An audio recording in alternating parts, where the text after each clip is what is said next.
Unfortunately, it's usually the back of your head. Right? Say it again? No, Jared is doing it outside. You're doing it outside? Yeah. Not here.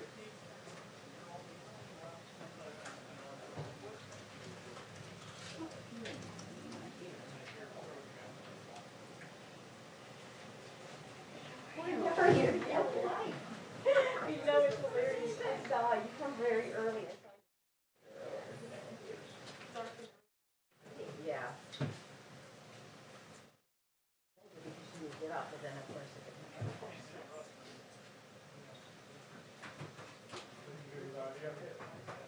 Yeah, warning light.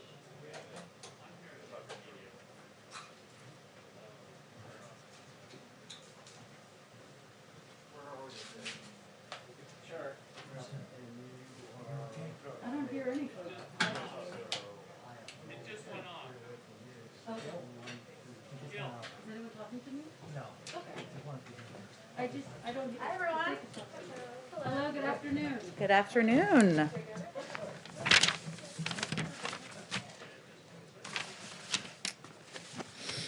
We have another special visitor and guest with us here today. The January jobs report, which we all saw came out this morning, is disappointing and underscores the need to act swiftly to deliver immediate relief to American families. The bottom line is our economy is digging out of a hole worse than the depths of the Great Recession moving at a crawling pace. Today we're joined by a member of the Council of Economic Advisors, Jared Bernstein, who will walk through the numbers reported today by the Department of Labor and how they serve to underline the urgency for the President's rescue plan. Go ahead, Jared.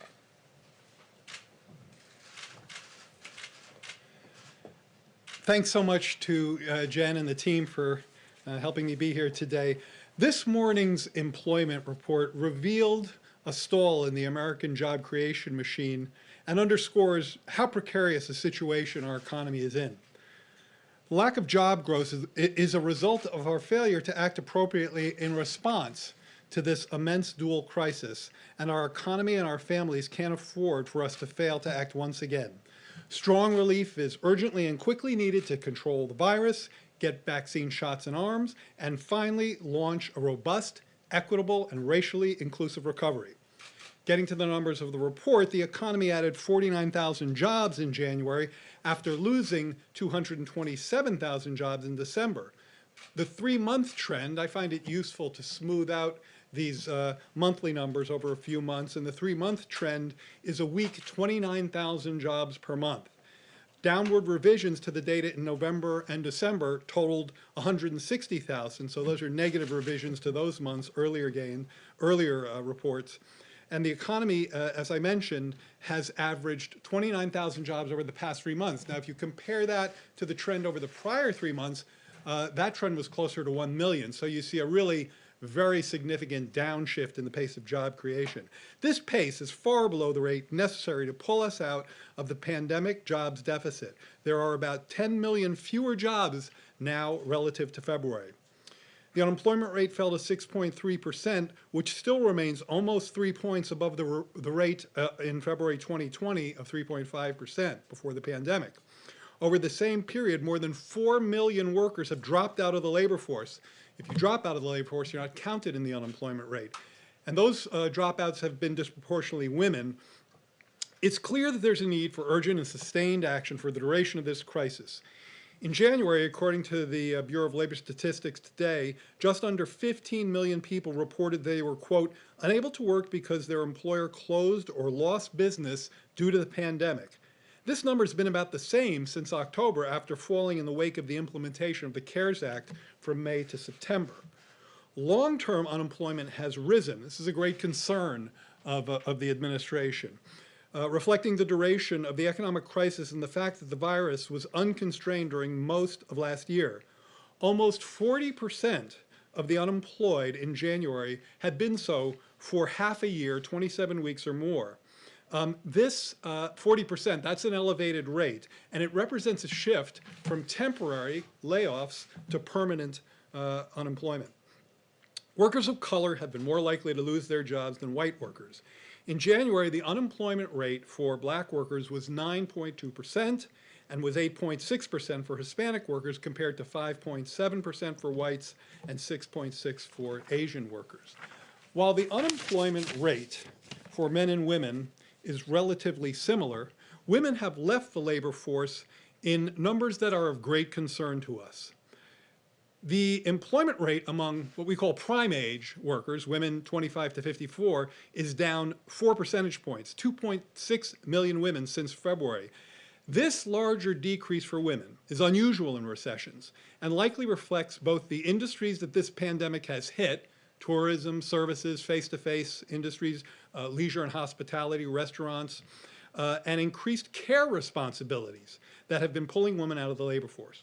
Certain industries have been especially hard hit. As I mentioned, the unemployment rate for leisure and hospitality workers is around 16%. The elevation in long-term unemployment is especially salient since benefits for these workers will expire soon without further congressional action.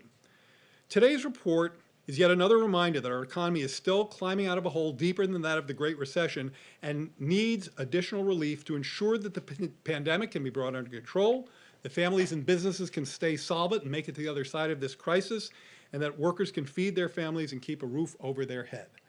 With that. All right, I'm going to be the moderator. Trevor. Thanks for that summary. So a couple questions related to this. First, as far as the $1,400 checks, Jared, do you think that, is there any economic argument for why those shouldn't go to a broader group of people? Is there any argument for raising the threshold that you would need to qualify for that? And then I have a follow-up as well. I think the key argument there is that there are families throughout not just the lower part of the income scale, but in the middle part of the income scale that have been suffering and doing everything they can to get through this crisis. The president has been very clear on an important point here, which is that if you look at teachers, if you look at folks who are in blue-collar professions, if you look at retail workers, healthcare workers, if those folks are unemployed, they can get unemployment coverage and that helps them. But many of those folks have kept their jobs. Many of them are essential workers, yet they've lost hours, they've lost wages, they're struggling to make ends meet, they face nutritional constraints, often they face foreclosure or eviction moratoria, which, by the way, forbearance when it comes to mortgage does not mean forgiveness. So many of these families are accumulating significant debt that will come due. Now, in terms of the parameters, you've asked about this, let's do just a little bit of wonky policy analysis, if that's okay. There are three parameters in play here when we're talking about the checks. There's the thresholds, where they come in. There's the level. The president has been firm on 1,400 as a level, which, plus the 600 gets you to 2,000. And then there's the phase out. And it's the phase out range that is that I would say is a variable under discussion in negotiations that are ongoing. There hasn't been a conclusion, but as the president has said, he is open to that discussion. But just as far as what is the economic argument for changing those phase-out numbers? Why shouldn't you just go with what you originally proposed? I think the argument is one that we've heard consistently from some critics, which say that those at the very top of the scale, when you get into the realm of, $300,000, I think has been mentioned. I think it's arguable that those folks don't need the checks.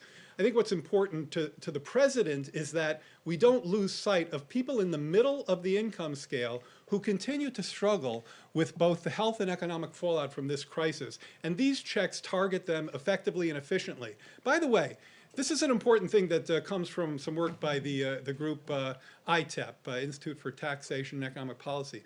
If you look at the distribution, who gets the checks, it actually, virtually none of it goes to the very top of the scale, and the vast majority goes to the middle and the bottom. Their percentage gains in income from the checks are, double digits compared to those at the top of the scale. So I think that we have to understand that targeting in this case means reaching families at the low end, at the middle end, families who have been hit and are struggling with this crisis. Okay, super quick follow-up. Could I just one more? Do you think that just beyond this bill, that there needs to be more reform around automatic stabilizers, unemployment insurance? Do you need to do more so that the next time we hit something like this, we have a solution? You know, the president has on occasion talked about this point and said that if our automatic stabilizers are keyed to economic indicators or health indicators, that is a potentially useful policy advance. I know that Treasury Secretary Yellen has talked about that as well. Right now, you know, we're kind of past the stage of thinking about, right now, we're really at a point where we have a package that is calibrated to meet the urgency of the moment. And that's the American Rescue Plan. So that's what we want to focus on. There are all kinds of interesting policy discussions we could and should have, and I think that's one of them. But for now, what we need to do is get this package out there and meet the urgency of the moment. Thank you, and thanks for being here. I want to ask you about some of the criticism by one of your former colleagues, Larry Summers, of course, former top economic advisor to former President Barack Obama, former Treasury Secretary. He has acknowledged the bailout in 2009, by his own admission, he says didn't go far enough. But he says that this $1.9 trillion proposal is so big that it risks progressive priorities in the future and could potentially undermine the economy next year. Is the Biden administration going too big? No, I firmly would disagree with that contention. By the way, I wouldn't call the other thing a bailout. That was the Recovery Act, and I think that also was an effective measure. But I think that the idea now is that we have to hit back hard, we have to hit back strong if we're going to finally put this dual crisis of the pandemic and the economic pain that it has engendered behind us. With respect to Larry's point, I mean, one thing is just wrong, which is that our team is dismissive of inflationary risks. We've constantly argued that the risks of doing too little are far greater than the risk of going big, providing families and businesses with the relief they need to finally put this virus behind us. Second, I want to quote Fed Chair Jerome Powell, who strongly reiterated this view the other day, I think it was just a week or so ago, that inflationary risks are also asymmetric right now. When asked about this precise trade-off that you're asking me about, he said, and I'm quoting, "I'm much more worried about falling short of a complete recovery and losing people's careers and lives that they built because they don't get back to work in time. I'm more concerned about the damage that will do, not just to their lives, but to the United States economy, to the productive capacity of the economy. I'm more concerned about that than about the possibility which exists of higher inflation." So this is risk management. This is balancing risks. And in our view, the risks of doing too little are far greater than the risks of doing too much. And just one more question. The Senate moved forward with a measure that did not include an increase in the minimum wage. Has President Biden come to a determination that that's not going to be a part of the final package in order to get this passed, in order to get the Democratic support that he needs? The president has consistently argued that a minimum wage, $15 an hour, is essential to make sure that people, many of whom, millions of whom are essential workers, are not toiling at a minimum wage of $7.25 per hour, which is the federal minimum wage. This idea that somehow, and I've heard this in many questions, this idea that the minimum wage is somehow orthogonal to this package makes no sense to me, because it is an efficient and effective way to raise the pay of people who are in the bottom end of this workforce, essential workers in retail trade, in healthcare, in sanitation, people who are keeping this economy going, but consistently undercompensated for it. Will it be a part of the final package? I'm not going to negotiate that from the podium, as they say. Wait, Very good. I have one other point I want to make, though, getting back to the argument with Larry. This is key from my perspective as an economist who, throughout my career, has been motivated and concerned. I think the theme of my work has always been making sure that this economy, that our economy, the American economy, provides ample opportunities for people from all walks of life, from all parts of the income scale, men and women, persons of color, communities of color, have the opportunities they need to realize their potential. And right now, There is deep unused capacity in this economy, which is targeted by the American Rescue Plan. There are 10 million unemployed people. There are 2.5 fewer women in the labor force than last year. As I mentioned, Black and Hispanic unemployment rates are 9%. We've got a job market in stall. The risk is a deflationary risk, which motivates us to go home or to go big or to go home. And the costs of inaction, of not addressing these risks, are too steep and too costly to these vulnerable groups relative to the likelihood of overheating. That's the way I think about it. Thank you. Just one more follow-up from the other Kristen. Is the White House's economic team, is there anyone on the team that is concerned that the 1.9 trillion is too big, is too much, or is everybody in agreement? The White House economic team is in complete consensus on the urgency of the need for this American Rescue Plan, and in complete solidarity on the calibration of this plan, that it's of the magnitude to meet the challenges we face. Again, with respect to Larry and his piece, it's just flat out wrong that our team is, quote, dismissive of inflationary risks. Janet Yellen is our Treasury Secretary, okay? She knows a little something about inflationary risks and has tracked that kind of, has tracked that economic issue forever. I just quoted from Jerome Powell, whose job is to manage that risk against the risk of slack in the job market, against the risk of persistent unemployment, against the risk of people getting stuck in joblessness so they can't get back out and get back into the job market, against the risk of scarring in the economy, meaning not doing enough about current damages so that they become permanent damages and people can't get back into the labor market. And businesses that should and would be viable on the other side of this crisis fail because we haven't taken the steps to get them through to the other side of the crisis. So the team has all of our oars in the water, pulling in exactly the same direction on that. Mary, that have to be the last question. One other question on Larry Summers' criticism, not to belabor this point, but he also raises some questions about your future agenda. He notes that you will have committed 15% of GDP with this bill, with basically no increase in public investments. Is this a concern going forward? Where will you find the money to build back better, as the president has promised? I think the way President Biden talks about this is not just resonant, but is also follows an economic logic that I think is very strong. Rescue, recovery. The rescue plan, the American Rescue Plan, gets this economy and the families and the businesses in it to the other side of this crisis by finally controlling the virus, producing, distributing the vaccine, and giving people the relief they need to get to the other side. But simply getting back to where we were is a bar that's far too low for the Biden-Harris administration. And that's where Building Back Better and the recovery plan comes in.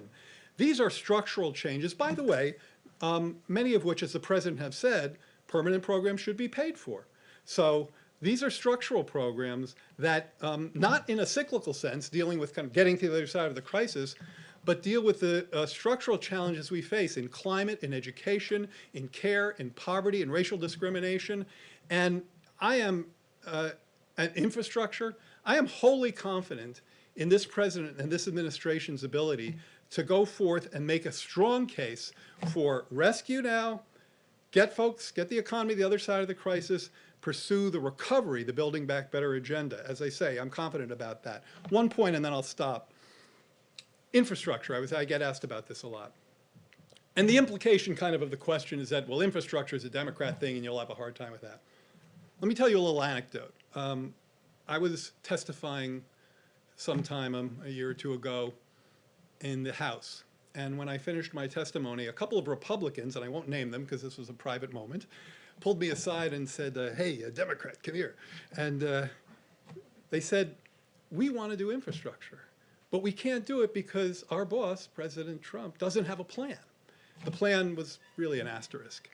There are, I guarantee you, there are politicians on both sides of the aisle who are champing at the bit to make investments in public goods in this country, to do an infrastructure bill that repairs not just maintenance, but gets into clean energy, into broadband, into the kinds of investments that you've heard the president talk about. So I am confident that we work on rescue now, we'll get to recovery next.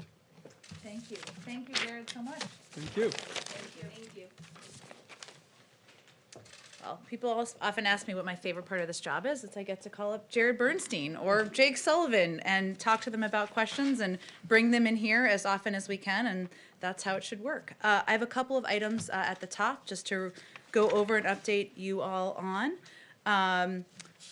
First, let's see.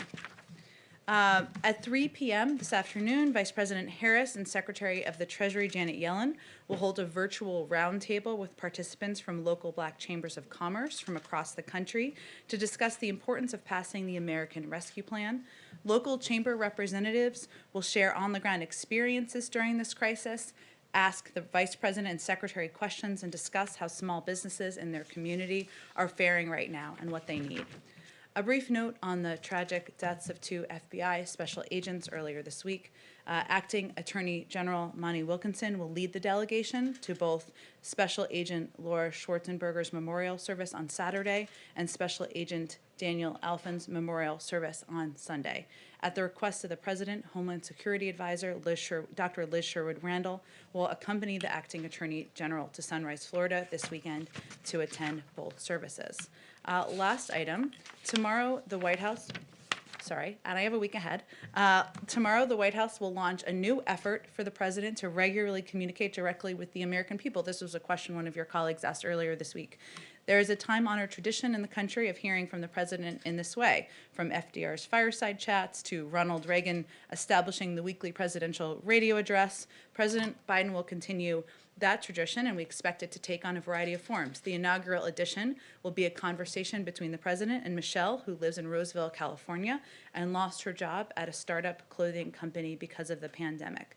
Look for that tomorrow on the White House digital channels. Finally, next week, the President will be focused on engaging with bipartisan groups on the American Rescue Plan and other key priorities, including current vaccine distribution and national security. On Monday, he will virtually tour a vaccination center. On Wednesday, he will visit the Pentagon to meet with the Secretary of Defense. And on Thursday, President Biden will visit the National Institutes of Health. So with that, Zeke. Thanks, Jen. A couple of quick questions for you. Why is the President going to Delaware this weekend? He is from Delaware and has a home there and is going to spend the weekend with his wife and family there. But the guidance from the Centers for Disease Control and Prevention, as you know, in the White House briefing just a couple of hours ago, was big X over airplanes. People should avoid travel. Is there an exception to that policy? Well, the key, Zeke, is ensuring that people don't take steps to make others vulnerable in our effort to get the pandemic under control. As you know, any president of the United States, Democrat or Republican, obviously takes Air Force One, a private plane, when they travel. Delaware is his home, and so he looks forward to spending the weekend there and some time with his family. Changing gears a little bit, we know that the President's been vaccinated. Has he been receiving regular tests for the coronavirus while he's been here at the White House? We haven't seen, since the transition, sort of an update on his testing. I'm happy to get back to you on that and provide you an update. He has, as you know, received his second vaccination, which was done in public. And then a follow-up question from a couple weeks ago, you were asked about the President's policies towards federal executions. Does the President plan to put in place a blanket federal moratorium again? The President has spoken about his opposition to the death penalty in the past, but I don't have anything to predict for you or preview for you in terms of additional steps. And finally, just one last, I'm sorry, on the speech. It's okay. It's Friday. We've got to get it all out. There's a very different tone from the President. So when did the President recognize that continuing to negotiate with Republicans wasn't going to lead him anywhere, and they sort of had to embrace his proposal and get on board the train before it leaves the station? It seems the time for negotiation is over. It's now the President's trying to get this thing passed. Well, I wouldn't say that's an accurate characterization of his view or the view of any of us. Just to note, even as the package is moving through a reconciliation process, there is a great deal of time. The process and enables for time for negotiations through committee work, which will happen next week. And also the majority of reconciliation bills in the past have been bipartisan. And so we certainly are hopeful that there will be opportunities for amendments from Republicans, amendments from others across the board to be a part of this process moving forward. Go ahead, Kristen. Thanks, Jen. If I could actually just follow up with you and just read some of what President Biden said today. He said, if I have to choose between getting help right now to Americans who are hurting so badly and getting bogged down in a lengthy negotiation or compromising on a bill that's not up to the crisis, that's an easy choice. I'm going to help the American people who are hurting now. So has he resigned himself to the fact that he's going to have to use reconciliation and move forward without 60 votes from Republicans? Well, he would use reconciliation, right? Congress would use that process. It's a parliamentary procedure, and just in a bill becomes a law moment here. If there is an opportunity to move forward with a bipartisan package at any moment, that can happen. But again, I believe it's 18 of 24, and I can double check this, of reconciliation bills in the past have been bipartisan. And a bipartisan bill has 52 votes, 54 votes, 56 votes. But his point, on the last point, and then we'll go to your next question, is that we are not going to sit here and wait for an ongoing negotiation where, frankly, we haven't received an offer in return, right? A response offer to what the president has proposed, because the American people need the relief now. Understood, but it seems as though he has resigned himself to the fact that there will not be 60 votes in the Senate for whatever passes. Well, I think the president listens to the American people, who are frankly not too worried about what parliamentary procedure gets them relief, gets shots in people's arms, and reopens schools. And he is certainly hopeful that there is opportunity for this bill, whatever form it takes, to have bipartisan support. And there's an opportunity to do that. History shows that's precedent. If I could ask you on foreign policy, there's going to be a principals meeting on Iran today. President Biden so far has not accepted or has not moved forward with negotiations over a new Iran nuclear deal. When is the time frame for that to happen? And does he think he'll be able to get Democrats on board with this, Jen? They were quite critical in 2015. Well, first, and you asked this question first and smartly. On this meeting today, and I know that the interagency process is a little foreign in this building and in the government because of the last 4 years. So this is a principals committee meeting. We're not going to confirm every one of these, but for the sake of educating everyone, not in this room, but people who are watching, focus is broadly on the Middle East. I'm sure Iran will be a part of the discussion, as it's an important issue, an important priority for the president and for many of our partners and allies around the world. But this is not a decisional meeting. It's not a meeting where policy will be concluded, and it's not a meeting the President of the United States will be attending. So this is a normal part of the interagency policy process, just as there are meetings about immigration, criminal justice, the economy every single day across government. But on the topic of Iran, understood, given that you say Iran will be raised in this meeting, is there a timeline for when President Biden would like to try to come back to the table and get a deal on the Iran nuclear deal? Well, that's really up to Iran. If Iran comes back into full compliance with the obligations under the JCPOA, the Iran nuclear deal, just for people who don't like acronyms, I personally hate them, but the United States would do the same, and then use that as a platform to build a longer and stronger agreement that also addresses other areas of concern. But that will be done in partnership with our P5+1 partners and also through consultation with Congress. And I know I keep saying this, but we are still only 2.5 weeks into the administration. So this is part of how the interagency process should work, where senior members of the national security team are meeting and engaging about a range of issues in the Middle East, those. But otherwise, it's in Iran's court to. Policy question. During President Biden's big foreign policy address yesterday, he didn't really mention Afghanistan. Why not? And where is he on the full withdrawal of U.S. troops from that country? Appreciate your question because it was not meant to be a comprehensive foreign policy speech, and he will have a lot more to say about foreign policy and his approach to national security in the weeks ahead. But there were a lot of topics that weren't discussed because it wasn't designed to give the overarching Biden doctrine or give his comprehensive view on every issue globally, in part because there are interagency processes that will be ongoing. Consultations with our partners and allies are a key part of our policy development, as is consultations with members of Congress. So there's nothing I have in terms of an update as it relates to Afghanistan at this point in time, but he will have more to say on foreign policy in the weeks ahead. Okay. And what is being done about, what is being done, what could be done to provide COVID testing to migrants at the border? Because right now the U.S. Customs and Border Protection is saying that they're having to catch and release some migrants without giving them any kind of COVID test before they're entering the community. So what is being done, what could be done? Are you suggesting they're letting people in across the border without testing them, or just tell me a little bit more about They're what your question? being released, they're having to, because of the executive order that the president signed earlier this week. Which executive? Which one? Rescinding President Trump's policy which stopped catch and release.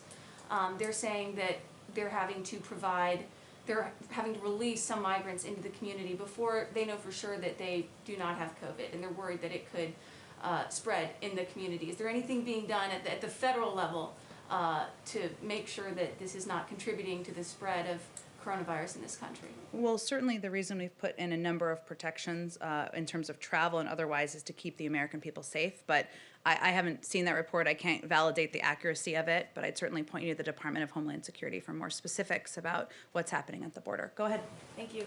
You continue to say that you're hopeful that Republicans will still get on board, that you can achieve bipartisanship. But we haven't seen any movement on the Republican side. The fundamental differences remain the same. What gives you hope and optimism that Republicans are suddenly going to come around here?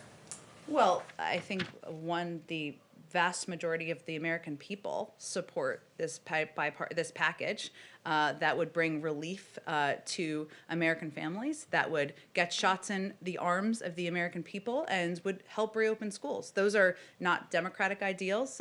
They're not Republican ideals. They are American ideals. So we still keep the door open to seek ideas to make the package stronger from any Republican or other Democrats who want to bring them forward.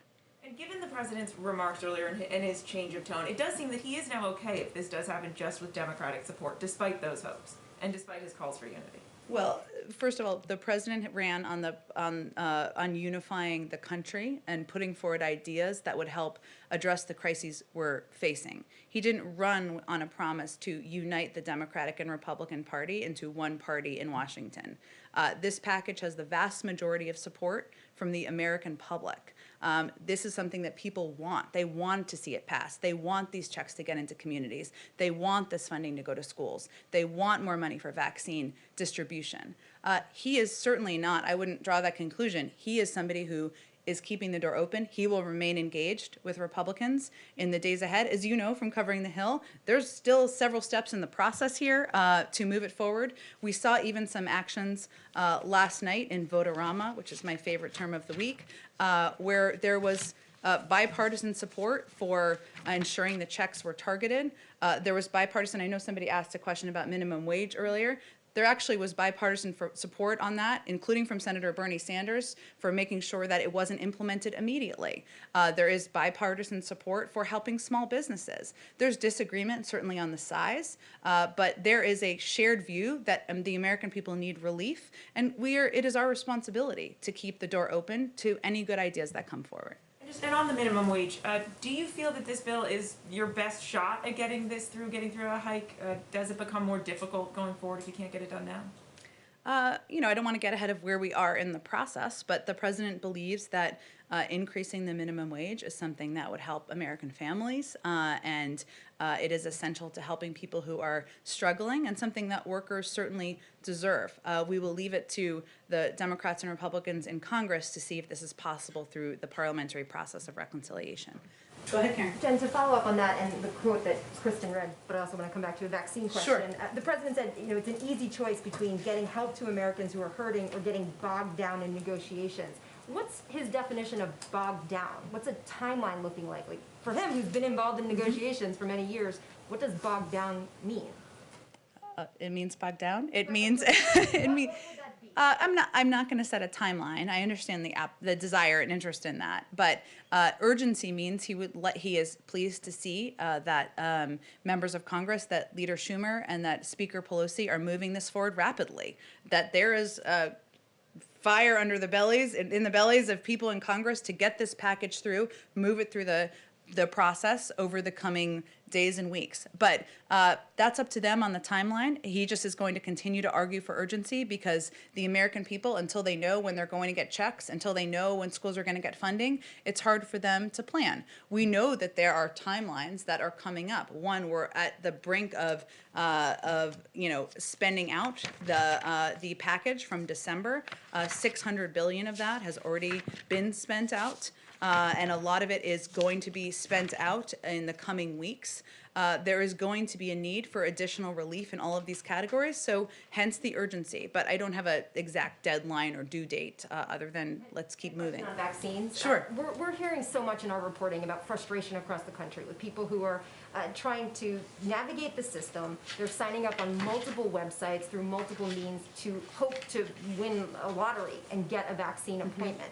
What is the federal government doing right now to address this challenge for so many Americans? And why can't there be a better system so it's easier to just sign up and wait for your turn? We agree with you completely. That it is completely confusing, has been around the country in states and localities. The American people who are just trying to do their job, take care of their kids, homeschool, balance everything everybody's balancing right now, just want to be able to go on a website and sign up for their vaccine. Now, one of the steps we've taken, we announced earlier this week, is of course working with pharmacies to distribute about 1 million doses in order for Americans to be able to do that in certain communities. That's obviously that number is going to be increased over time. That's one way. There are large plans through FEMA to set up large vaccination sites. That is something that is starting to be underway this week. But our focus is very much on increasing communication, ensuring, exactly as you said, that the American people know how, when they can get their vaccine. And we fully agree. There's been a lack of communication, confusion, and we are trying to work out of that hole, but we're only 2.5 weeks in here. So it's in process. Could there be healthcare.gov, but for vaccines? Jeffrey Zients obviously has a lot of experience with that. Could you do a federalized system? As does Andy Slavitt, some people back from the healthcare.gov days. Look, I think there are a range of options under consideration. I have not heard them suggest that, but they are very open and discussing every day ways to make this more accessible, clearer to the American people, and they just want to do it in a way that's effective and efficient and reaches local communities where people are trying to get vaccinated. Go ahead. Yeah, I know you just said you wanted to refrain from giving a timeline on the COVID relief bill and its passage. But outside an hour ago, Speaker Pelosi said absolutely when asked if the COVID stimulus would pass by March 15th. Is that, do you also share that confidence that it would pass by mid-March when those unemployment benefits run up? Never doubt Speaker Pelosi in anything she says. That's kind of a lesson I've learned in Washington. She is a powerful and fierce force up there.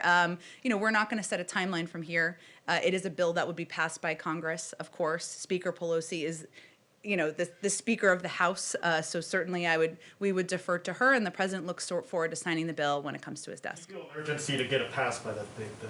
We feel an urgency to move it forward as quickly as possible. And I think what you're referring to is kind of the unemployment cliff that will hit in March. But certainly we would like to see action as quickly as possible, as we've been saying, but I'm not going to set a new deadline from here. Obviously, we're working closely with Speaker Pelosi and Leader Schumer, every day. Go ahead on the way back. Thank you very much, Jen. Happy Friday. Happy Friday. Two Asia questions, if I may. Sure. On engaging with China, yesterday President Biden said he will work with allies and partners. However, also on yesterday, French President Macron said, quote, "A situation to join all together against China. This is a scenario of the highest possible conflictuality. This one, for me, is counterproductive," end quote. So what exactly does President Biden expect from the U.S. allies?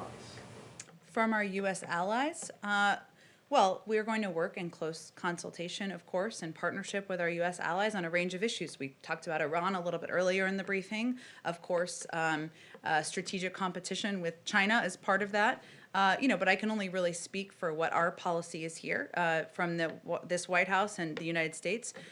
This administration sees the United States as engaged in strategic competition with China, and technology is a central domain of that competition. We should have no illusions about China's objectives, which are to undercut America's long-standing technological advantage and to displace America as the global leader in cutting-edge research and development and the technologies and industries of the future.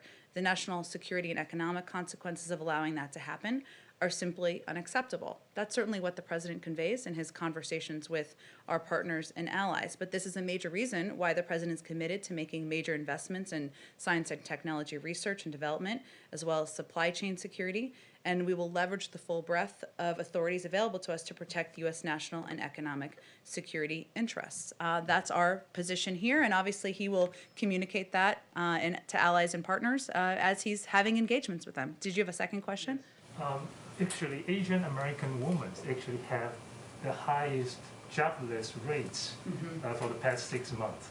And the report indicates that's because of racism during the pandemic against them. So other than sign the memo, what President Biden can do to reduce the racism against Asian Americans and help them to actually find a job or to deal with their current situation? Well, certainly one of the things that he can do is speak out against racism of any form, but also how it impacts a range of communities. Asian Americans, of course, communities of color. And one of the factors we've seen in data about COVID, of course, is that the pandemic has had an undue impact on many communities, including many communities of color. I don't have the exact data on Asian American communities specifically, though I'm happy to check on that. But his focus is on getting the pandemic under control in order to help provide a bridge to economic relief and recovery, and that's one of the ways he can help address that. Go ahead. Thank you, Jen. I have two rather quick questions, then a little bit more meaty one, if that's okay. I like the setup so I can know what to prepare for. Go ahead. Okay, so the first quick one. I'll frame it as a yes, no, or maybe, perhaps. I never like those questions, but go ahead. Will President Biden use the power of the bully pulpit to help cajole teachers who are unwilling to go back to schools to go back? Well, one, I'm just going to reject the premise of the question. I will say I have teachers in my family, as I'm sure many of you do. They are the first people to tell you that teaching in the classroom and being able to engage with kids in the classroom or middle schoolers or high schoolers in the classroom, it makes their job more enjoyable, makes them more effective at what they do. The president is absolutely committed to reopening schools. He wants them not just to reopen, but to stay open. And he wants to do that in a safe way. And we're going to rely on CDC guidance, which again is not officially out yet, to determine the best way to do it. But there are several mitigating factors that we've seen in data to date that will help make it safe. Of course, vaccines are part of that, but so is masking, so is social distancing, so is ensuring that schools have the ventilation and the facilities that they need in order to do it safely. That's our focus. So the president's focus is on, and that's one of the reasons why he's out advocating for the American Rescue Plan. Part of that is funding so that schools can do exactly that. That sounded like a yes with an asterisk. If you are the spokesperson for the White House, you could certainly say that, but you are not. But you can ask me another question. My second quick question is last year, OMB and the Justice Department made it so that 3 cities, New York, Seattle, and Portland, could be disfavored for federal grants. They were deemed, quote, anarchist jurisdictions for allegedly tolerating rising crime or violent protest.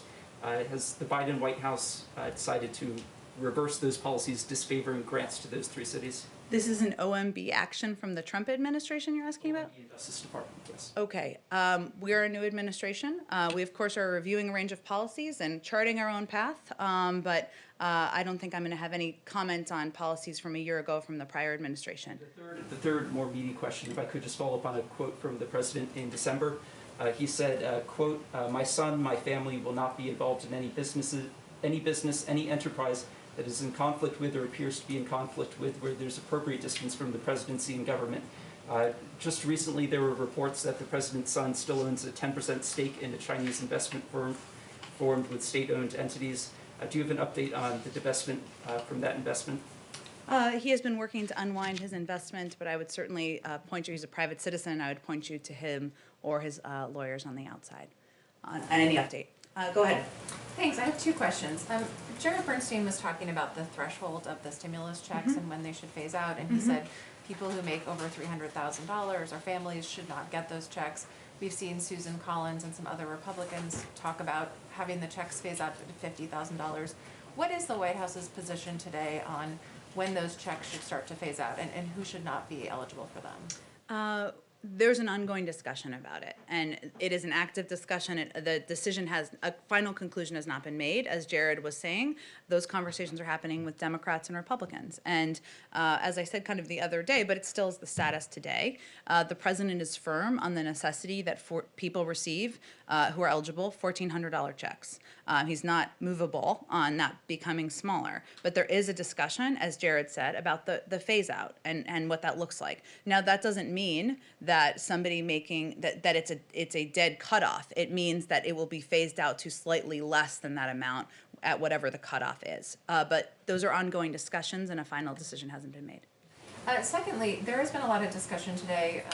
President Biden talked about the 2009 stimulus package and lessons that he and other people learned from it.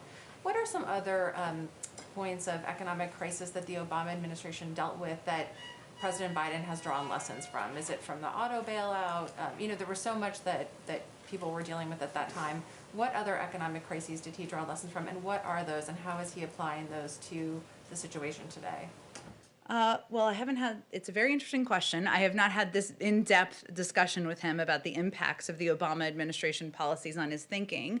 I can say broadly speaking, because there are people who, of course, a number of us who had served in the prior administration.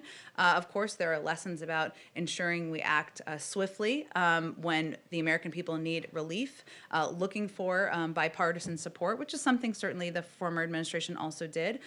There's also lessons we've learned about how we sell the packages that we're putting out there to the public. And that's one of the reasons why we bring in some of our economic officials or policy experts so that they can help lay out for all of you and hopefully for the public the thinking behind how packages are designed. And also that we need to continue to think about how we break down these packages for the public to ensure we're explaining why we're doing what we're doing. It's not just a $1.9 trillion package, right? It is a package that has funding to reopen schools. It is a package that it has funding to help ensure cops and firefighters can stay in their jobs. It's a package that will get vaccines in the arms of Americans, and it's a package that will ensure that the 1 in 7 Americans who don't have enough are concerned about putting food on the table are able to do that. So those are some of the lessons, but I don't have anything more about what he's specifically drawn from it. It seems like part of that lesson is to not wait for Republicans forever.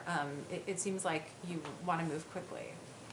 The president wants to move quickly, as he talked about back on the campaign trail, too, because the American people need relief now, and then we don't have the luxury of waiting months to deliver that relief to them. So that is about reacting and responding to the needs of the American public at this moment in time and the crises we're facing. Go ahead, Chris. Jen, thanks. I'd like to follow up on the issue of school reopenings. Dr. Walensky had said at a previous briefing there is increasing data to suggest that schools can safely reopen and that they can safely reopen without teachers getting vaccinated. You then said the official CDC guidance is not out yet, but there is some urgency to this because schools are making their decisions right now about how and when to reopen. So does the Biden administration have an assessment today about whether schools can reopen with or without teachers getting vaccinated? Well, First, the guidance will come officially from the CDC, as Dr. Walensky, who leads the CDC, would certainly convey to you. And what we're all conveying, and what I just did a few minutes ago, is convey that there's a lot of data that shows that it is, of course, we're looking at vaccines. That's an important part of keeping teachers and the American public safe. But we also need to look at and other mitigation steps, I should say, including masking, social distancing, proper ventilation in schools, and the urgency should prompt Democrats and Republicans, many Democrats are, to come together to support the American Rescue Plan so we can get schools the funding they need. Schools are planning, but many of them don't have the funding they need to take the steps necessary to reopen. Do you know when the CDC specifically is going to put out that guidance? I would certainly point you to the CDC for more specifics on that. Go ahead, Anita. Thank you. Do you have a sense at this point of when the cabinet nominations will go through? Obviously, we're right up against the impeachment trial. This is what you all didn't want to happen, which is this delay. We don't know how long the trial will last. I'm specifically curious about the Attorney General. I know you're eager to get him in. So any sense of that? And I assume that the President has spoken to Senate leaders about that. Is there anything that can be done?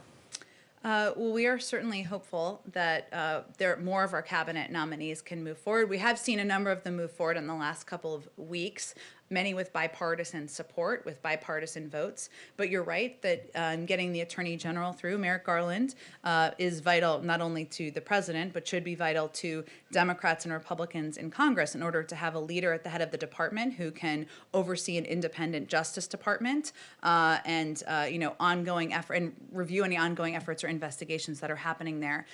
This is an issue broadly, the confirmations in general, he has raised in the past with members of Congress, and certainly there's an understanding about the importance of having his people in place leading agencies, but I don't have anything specific for you to update on the timeline of an Attorney General being confirmed. And just generally, there's sort of no specific timeline on when these might be done, just as soon as possible? No timeline? Certainly, Anita, as soon as possible.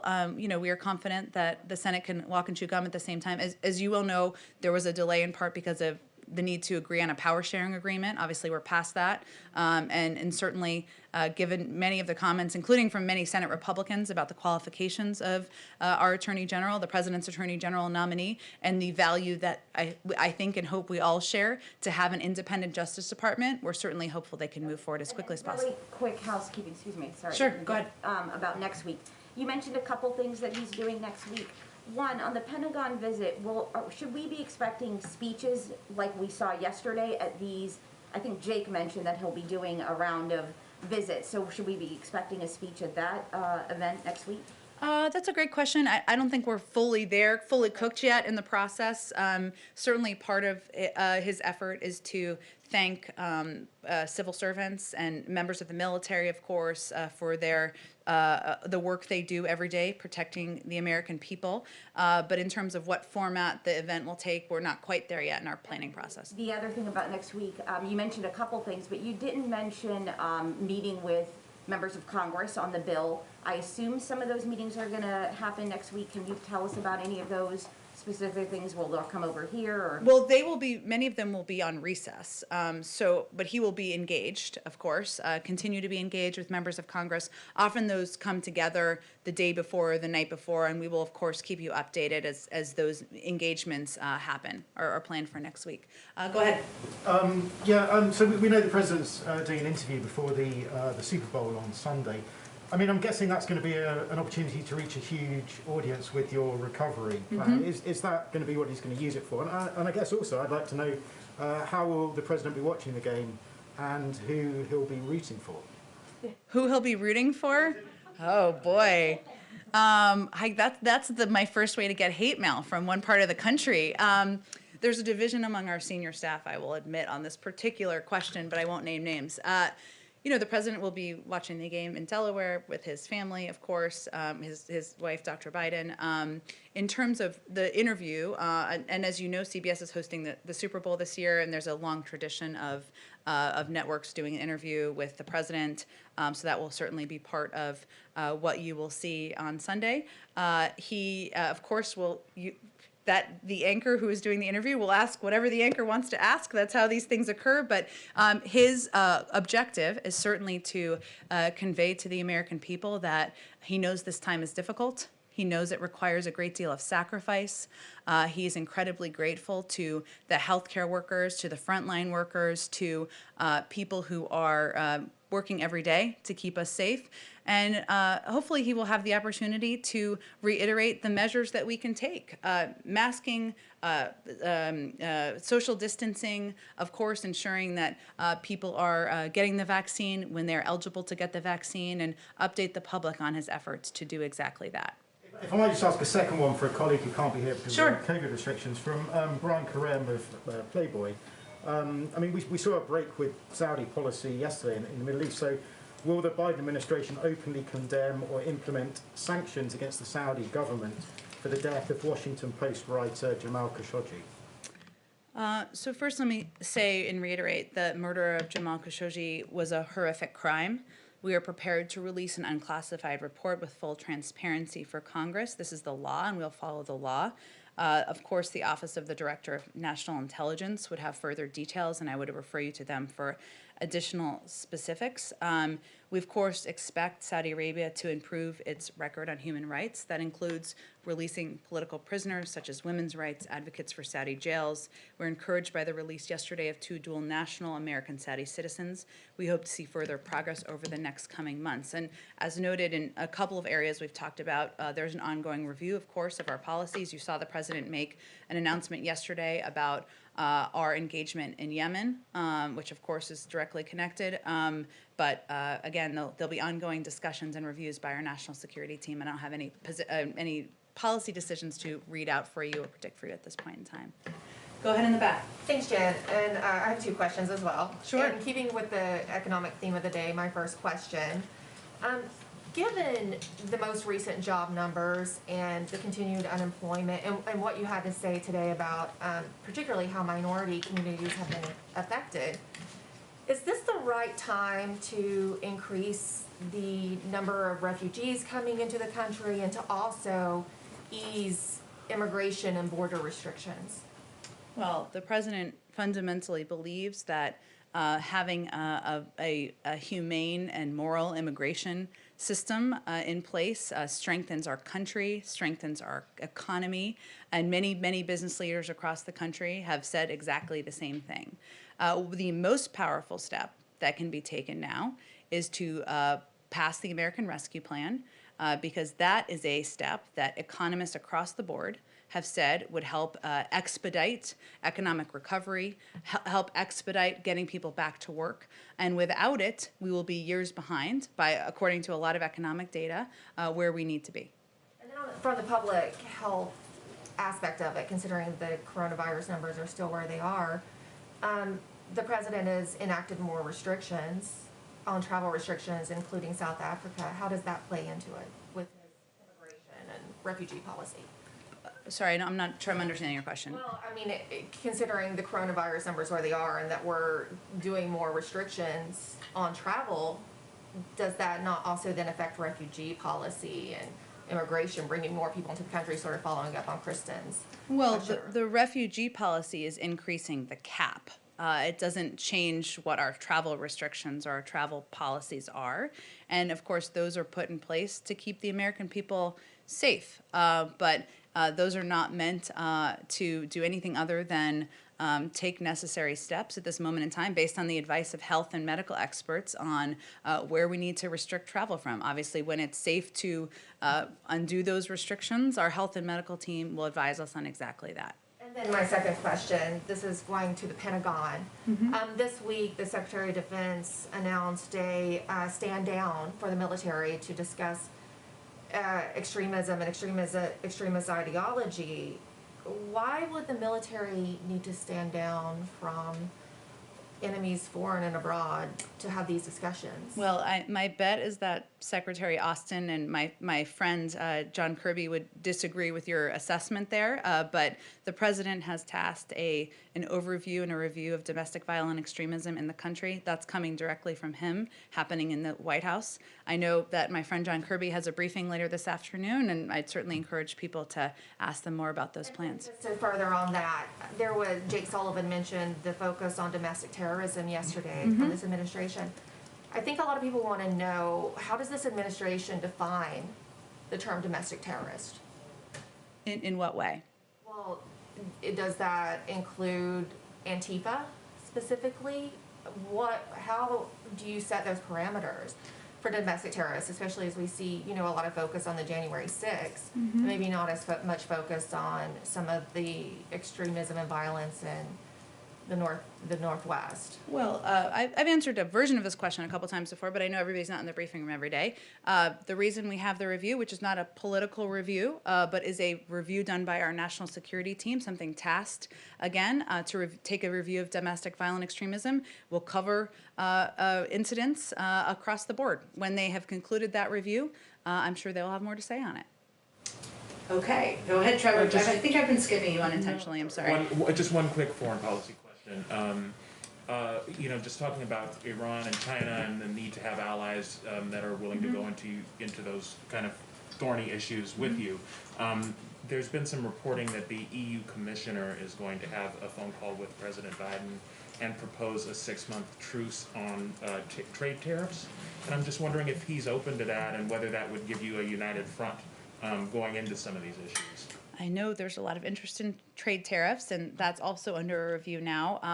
I don't have anything to preview for you. I can follow up with our team on plans for a call with the EU Commissioner, and if that's being planned, we will, of course, provide you with a readout.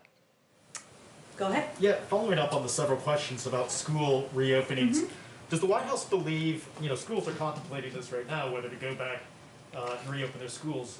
Does the White House believe that they should hold off on reopening until the CDC guidelines are out and until the American Rescue Plan is passed? Well, I think some schools are looking for that guidance and also looking for funding. Obviously, different jurisdictions make decisions, but we are hopeful that when the CDC guidelines are out, that will provide some advice, or from a medical, more than that, specific guidance from our health and medical team, the expertise of Dr. Walensky and her team on exactly what mitigation steps can and should be taken to reopen schools safely. But for schools in the moment right now, weighing whether they should reopen, you don't have a recommendation one way or the other, just to wait for the guidelines, or just trying to clarify? We'll have I'm not going to get ahead of what the guidelines are. I think there are different jurisdictions that make different decisions. A lot of school districts are certainly waiting for those guidelines, but also waiting for additional funding so that they can reopen schools safely, make sure teachers are safe, students are safe, and families can feel confident in their kids being at school. Go ahead. Thank you. Following up on one of the questions from earlier, and then I have a foreign policy question too, but is there any update on the state of a large-scale public sort of PR media campaign supporting the vaccination effort, or is it difficult to do that without knowing whether or not the inventory is sufficient enough to actually tell people to go to CVS or Walgreens or wherever they may be supposed to go? Well, certainly part of our commitment is to launch a massive public affairs campaign, which is something we've talked about a little bit in here. It takes a little bit of time to get all your ducks in a row to get that going.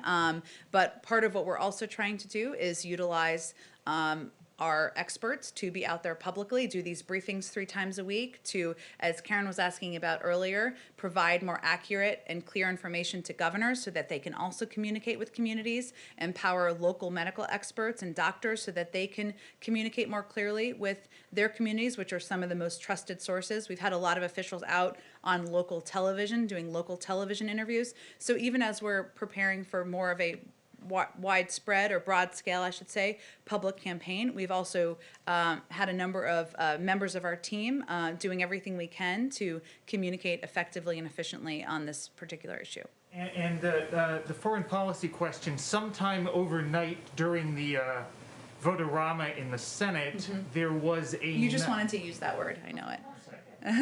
There was a 97-3 vote in favor of supporting the location of the U.S. Embassy in Jerusalem. Is there a position in terms of the Biden administration as to whether or not the Trump administration's actually implementation of the Jerusalem Embassy Act should be maintained, or whether it might move back to Tel Aviv? It's a great question. I have not talked to our national security team about it. I will venture to do that and circle back with you directly. Thank you. Thank you, everyone. Happy Friday. Thank you.